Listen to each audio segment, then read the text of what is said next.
Calendar. याद है 90 के दशक तक कैलेंडर कितना महत्वपूर्ण हुआ करता था। ये लगभग हर घर में पाया जाता था और कैसे हम एग्ज़ाम्स की डेट को गोल घेरे से चिन्हित कर देते थे और डेट्स के ऊपर सब्जेक्ट लिख देते थे। और ख़ास छुट्टियाँ, होली, दिवाली, ईद, शादियों की डेट्स, अपने जन्मदिन, इन सब को तो हम अपने मन चाहे रंग से रंग देते थे। सच में कैलेंडर एक बहुत ही महत्वपूर्ण हिस्सा हुआ करता था। आज कैलेंडर कहीं दिखता नहीं है। सच कहूँ तो इक्का दुक्का दुकानों के अलावा ये कहीं बिकता भी नहीं है।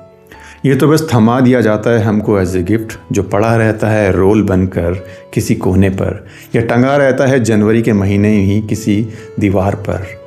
मेरी इस कविता ने भी ऐसे ही जन्म लिया।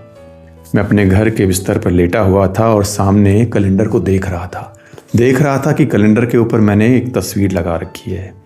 फिर सोचा शायद गर्मी के महीने में पंखे ने पन्नों को फड़फड़ाया होगा, तो मैंने अपनी नींद डिस्टर्ब ना हो इसलिए वो तस्वीर को लगा दिया होगा। लेकिन फिर गौर किया तो पाया कि कैलेंडर पर तो जनवरी महीना ही दिखा रहा है।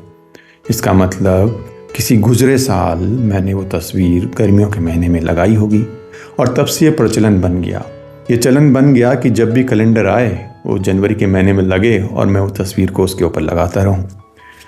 तो इसी घटना ने मेरी इस कविता को जन्म दिया, जिसका शीर्षक बना कैलेंडर पहले महीने में ही सोया रहा।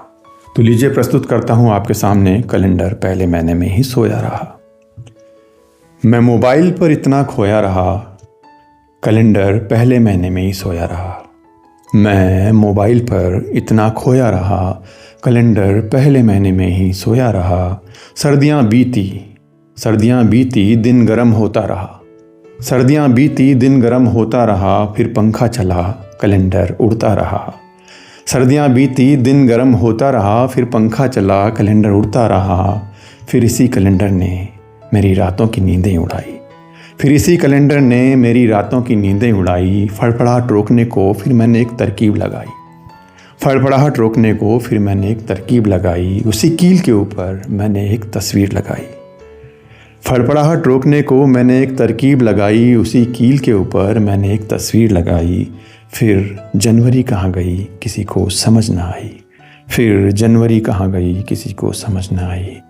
गुजरते दिन त्योहारों को मोबाइल ने दिखाया।